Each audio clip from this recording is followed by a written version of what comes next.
Tem dias que um time faz uma partida e tu fica se perguntando, pô, por que não consegue jogar sempre assim? E futebol não dá pra fazer Ctrl+C, Ctrl+V numa atuação. Cada jogo ele tem diversos fatores únicos que tornam cada partida diferente das outras. Mas hoje foi um dia desses, cara, que tu fica perguntando, cara, por que o Borussia Dortmund não mostrou esse futebol no restante da temporada? Porque o jogo deles contra o Barcelona foi muito próximo da perfeição. Foi uma partidaça que eu não imaginava que este BVB sequer era capaz de fazer. Eu fui pra esse jogo achando que ia estar aquele clima de enterro, né? Mas a gente sabe que com a torcida do Borussia Dortmund as coisas são diferentes e o time meio que acreditou desde o começo, cara. O Borussia começou pressionando, né? Essa aqui é uma chance que, se eu não tô enganado, o Cubarsí tenta tirar e ela sobra ali, o Guirassy divide e tal. Mas já foi uma chance interessante. E depois, já com 8 minutos, o time começou bem e teve o pênalti. Que aí, cara, a torcida do Borussia Dortmund já ficou, cara, mano, não é possível. Será que é possível? O Pascal Gross recebeu, foi derrubado pelo Szczęsny, que chegou completamente atrasado. Não é a primeira vez dele nessa Champions, né? E no final das contas, o juiz pegou e marcou impedimento, mas foi pro VAR e realmente não tava. Se liga, tava em posição legal. E aí o Guirassy cobrou com muita categoria, ele meteu uma... Eu não chamaria nem de cavadinha, porque foi bem no alto, foi no teto da rede, assim, né? Foi uma cavadaça, uma cavadona, bateu no teto ali. Eu também achei muito legal que quando ele faz o gol, o Szczęsny pega a bola, sabe, pra segurar. E o Guirassy, em vez de chegar como o jogador geralmente chega empurrando, tentando roubar a bola, ele parou na frente do Szczęsny e ele deve ter falado alguma coisa tipo, cara... Nova cara, entrega a bola, sabe? E o Szczęsny foi e deu a bola pra ele. Achei muito massa esse momento. Esse gol aqui é logo depois, cara. O Borussia Dortmund tentou lidar com a linha de impedimento do Barcelona a partida inteira. É algo dificílimo, tiveram vários impedimentos. E esse aqui foi um deles. Mas em vários momentos também o Dortmund conseguiu, cara, furar a linha ali com corridas interessantes, assim, espertas, né, por trás da zaga. Essa aqui foi uma que o Pascal Gross queimou um pouco a largada, mas ele chega na cara do gol e faz o gol. Anulado, obviamente. Se liga só, era 16 minutos, o Barça sequer tinha chutado a gol e o Dortmund já tinha 4 finalizações certas na partida. E os caras estavam acreditando, cara. O estádio, a gente sabe que é um negócio absurdo, né? O Westfalen lá, o Signal Iduna Park, o que a torcida do Dortmund costuma fazer, mesmo quando tá em desvantagem, assim, é absurdo. Os caras apoiam o jogo inteiro, cantam o tempo todo, batem palma, fazem de tudo, cara. Não tem um segundo de silêncio naquele estádio. E isso foi pros jogadores que estavam ganhando as disputas, indo muito bem no ataque, e o Barcelona um pouco... Talvez eles não esperavam, eles entraram e estavam um pouco acuados. E, cara, mesmo na defesa, o Borussia Dortmund se destacou muito, cara. Porque eles estavam também jogando com uma linha um pouco mais adiantada, né? O Barcelona estava com muita dificuldade de sequer passar do meio campo. E quando conseguia, os zagueiros do Borussia estavam muito bem. O Ben Sebaini, o Anton e, acredite se quiser, o Zula. O Zula é aquele mesmo, que, né, de vez em quando aparece na pré-temporada com... uns quilinhos a mais ali e tal, já teve esse problema na carreira. Meu irmão, essa aqui é uma bola que o Rafinha recebe na ponta esquerda, né? E ele vai correndo, ele tá muito na frente do Zula. E ele é muito mais rápido que o Zula. Mas o Zula, de alguma maneira, chega na hora e trava perfeitamente o Rafinha. E essa aqui foi a tônica da partida inteira pro Rafa. Foi uma das piores partidas que eu vi ele fazer pelo Barcelona nessa temporada. Não que ele não tenha se esforçado, corrido, marcado também, mas ofensivamente errou demais, né? Quase não acertou nada. E em vários momentos conseguiu ser anulado ali pelo Zula e pelos outros que estavam naquele lado dele, né? Essa aqui é mais uma. O ADM pega, eu peguei o frame muito errado, mas o ADM pega, bota na frente, o Araújo não consegue cortar. E ele manda no meio do gol, o Szczęsny faz uma defesa. Cara, só dava Borussia Dortmund ao ponto do Hansi Flick tentar fazer a seguinte alteração. O Yamal, que é um craque da ponta direita, e o Rafinha, que faz a temporada inteira na ponta esquerda e tá jogando muito bem, ele inverteu os dois, porque não tava funcionando. O Yamal tava sumido e o Rafinha tava errando tudo. O bicho foi lá e trocou, cara. Vocês podem ver aqui, ó. O Rafinha lá na ponta direita e o Yamal na ponta esquerda. Isso aqui foi meio que na reta final do primeiro tempo, né? Pra ver se ele conseguia mudar algo. E não mudou, cara. O Barcelona não conseguia sequer passar do meio campo direito. Apesar de vocês poderem ver aqui que eles tinham mais passes completados e tal. Talvez até mais posse de bola. Mas é aquele típico jogo em que os números mentem, né? Essa aqui é a outra bola do ADM, tá? Que numa partida de Yamal e Rafinha...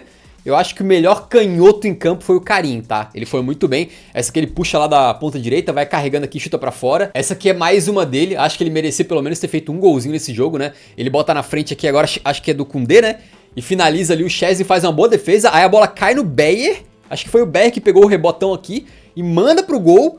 E o Szczęsny pega de novo, né? Então o Dortmund continuava pressionando. E logo na sequência dessa defesa do Szczęsny saiu o escanteio. E no escanteio, a bola vem no segundo pau. O Ben Sebaini escora e o Guirassy tá embaixo da trave pra empurrar de cabeça e fazer o segundo dele e o segundo do Borussia. Nesse momento eu tava falando, cara, não é possível, cara. Eu nunca vi o Barcelona, acho que nessa temporada, jogar tão mal, né, ser tão acuado. E eu também não tinha visto o Borussia Dortmund jogar tão bem desde o primeiro tempo da final da Champions contra o Real Madrid na temporada passada. E sabe o que é mais curioso desse gol aqui, cara? Pega o jogo de ida, o nosso querido Lewandowski faz um gol praticamente idêntico. Só que lá é um cruzamento que vai no Inigo Martínez, ele escora e o Leva tem que pular bem alto pra conseguir alcançar. Mas aqui foi um gol praticamente igual. O Ben Sebaini escora e o Guirassy aparece no segundo pau ali pra finalizar. O Rafinha tá dentro do gol. Acho que a bola chega até a dar uma pingada nele, né? Aí, porra, 2 a 0, a torcida completamente maluca, né? Os caras começaram a acreditar. Eu comecei a acreditar aqui em casa. Eu falei, cara, se sai mais um gol, aquilo ali vira um pandemônio, né? Como diriam outros aí. Só que o futebol, cara, ele também é um pouco do acaso, da imprevisibilidade. Se nada mais acontece pelo lado do Barcelona, é bem possível que o Dortmund continue amassando e faça o terceiro. E aí vira aquela loucura, né? Mas não, o que acontece é que o nosso querido Koundé acha um passe fenomenal pro Fermin. Vocês podem ver aqui, ele tava atrás da minha cabeça, né? O Fermin consegue fazer esse deslocamento aqui perfeito num buraco que ficou quando o Yamal puxou pro meio campo, a marcação foi junta e o Fermin conseguiu ler o momento muito bem. E aí ele cruza. Quando ele cruza, você pode ver que o Lewandowski tá na área. Se essa bola chega aqui é caixa, com certeza. E aí o Ben Sebaini, cara, que vinha fazendo um grande jogo na minha opinião, tá? Ofensivamente, quando ajudou, deu assistência pro Guirassy e defensivamente também. Ele acaba tentando tirar e manda um golaço contra, né? O coitado dá um fuzila contra o gol do Kobel ali, que nada pôde fazer. Acontece, a maior parte dos grandes zagueiros já meteram uma dessa. O Ben Sebaini não é um grande zagueiro, inclusive jogava mais de lateral, né? Hoje atuou ali numa defesa de três zagueiros. E nessa aqui o bicho foi muito mal, cara. Deu pena porque o que aconteceu foi que isso jogou um pouco de água no chope do Borussão, que tava acreditando, tava aquele ritmo e tal.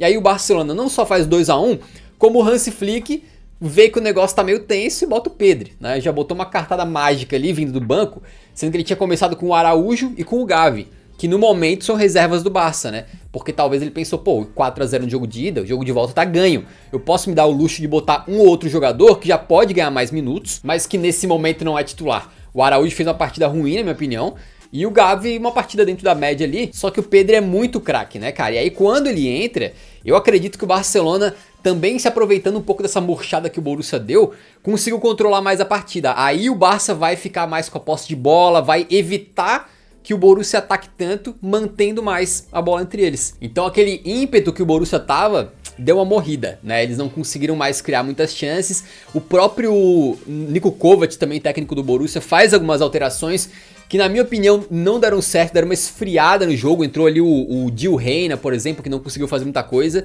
né? E esse aqui é o momento que o Yamal sai, ele tava muito chateado no banco. Eu não sei se ele tava chateado com a substituição ou com o fato de que ele não foi bem. Foi uma das partidas mais apagadas do Yamal na temporada inteira, tranquilamente, né? Apesar de que teve uma bola ou outra que ele mandou, teve uma que ele deixa o Koundé na cara do gol, o Koundé não domina e o Kobel defende. E aí, cara, a única coisa que deu verdadeiramente certo pro Borussia Dortmund depois das alterações, depois que esse jogo deu uma esfriada, foi esse garoto Duranville. Ele é um belga muito jovem, acho que tá com 19 anos, se eu não tô enganado, né? Cara, ele tem uma agilidade e uma velocidade absurdas. Ele consegue recuperar essa bola no ataque. Tu consegue ver que os jogadores do Barcelona aqui fazem um negócio que eu acho patético, que é parar de jogar pra pedir a saída da bola. Ai, seu juiz saiu. Meu irmão, se saiu, depois, caso saia o gol, eles vão anular. Porque vão olhar no VAR que a bola saiu, beleza? Continua jogando, meu parceiro.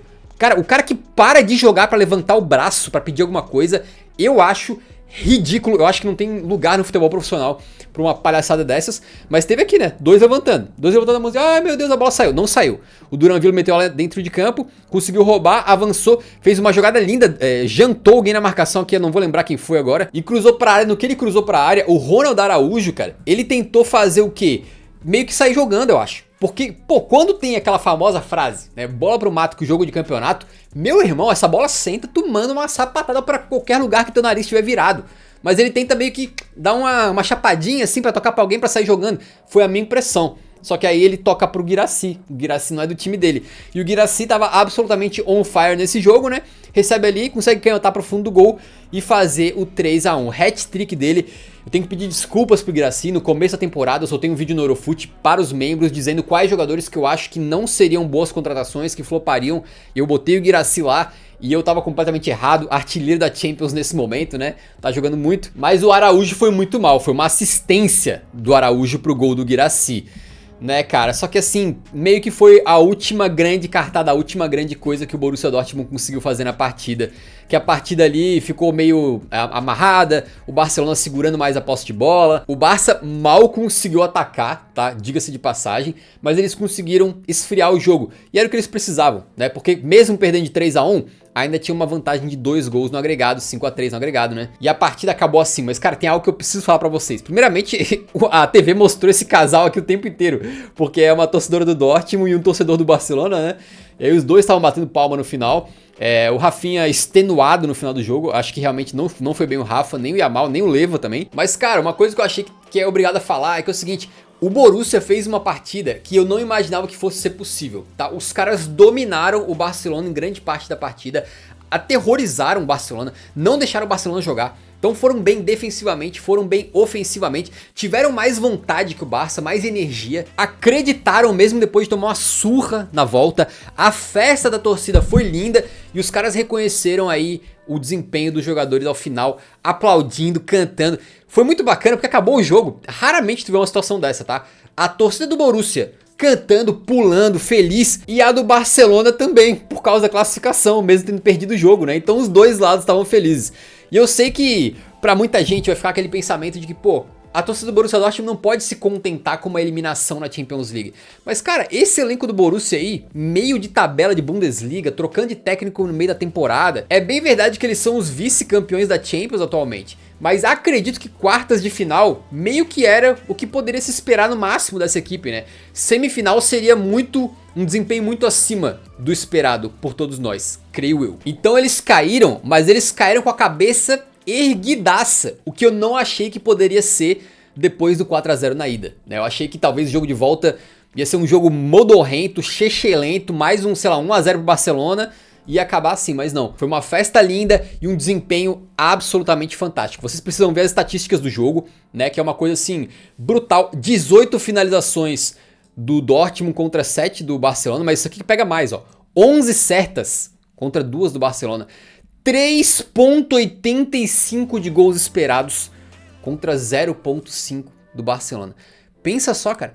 Quem imaginou que o Dortmund poderia fazer uma partida dessa contra o que é, no momento, o melhor time da temporada europeia? Eles obrigaram o Szczęsny a fazer 8 defesas, enquanto o Kobel fez apenas uma, né? Então, cara, realmente acho que é admirável o que o Borussia Dortmund fez hoje, mostrando que em mata-mata de Champions, pegando o exemplo do próprio Barcelona no passado, não dá pra se dar como vencido, mesmo você sendo o time mais fraco, mesmo você sendo o azarão, dá sempre pra acreditar e tentar buscar algo especial. Esse algo especial veio, não especial o suficiente pra virar um 4-0, porque aí seria, porra, um milagre nível da remontada do 6-1 pra cima do PSG, né, do Barça. Mas ainda assim, na minha modesta opinião, foi um jogo fantástico dessa equipe do Borussia Dortmund, que mostra que pode entregar muito, muito mais. Como eu falei no começo do vídeo, não tem como copiar e colar uma atuação, mas tem como perceber que dá pra extrair desse grupo de jogadores algo a mais do que eles entregaram nessa temporada. Se tiver esse nível de vontade, comprometimento em todas as partidas, certamente o Dortmund não estaria tão mal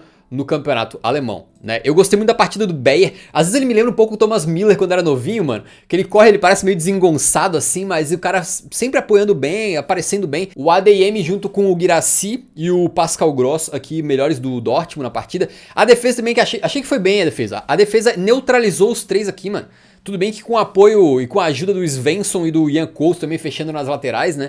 Mas eles conseguiram neutralizar esses três caras aqui, mano. Olha as notas aqui. Nota nem sempre conta a história do jogo, mas nesse caso conta. As partidas de Rafinha, Leva e Yamal foi bem isso aqui, nota 6 mesmo. O Dortmund cai de cabeça erguida e com a esperança de que de repente o Niko Kovac continue esse trabalho mais positivo que ele tem feito em comparação ao Dortmund do começo da temporada, né? O Barça vai pra semifinal, também merecido pelo que eles fizeram no jogo de ida. Como eu falei no outro pós-jogo, eu acho que esse Barça trucida o Bayern de Munique, se o Bayern passar.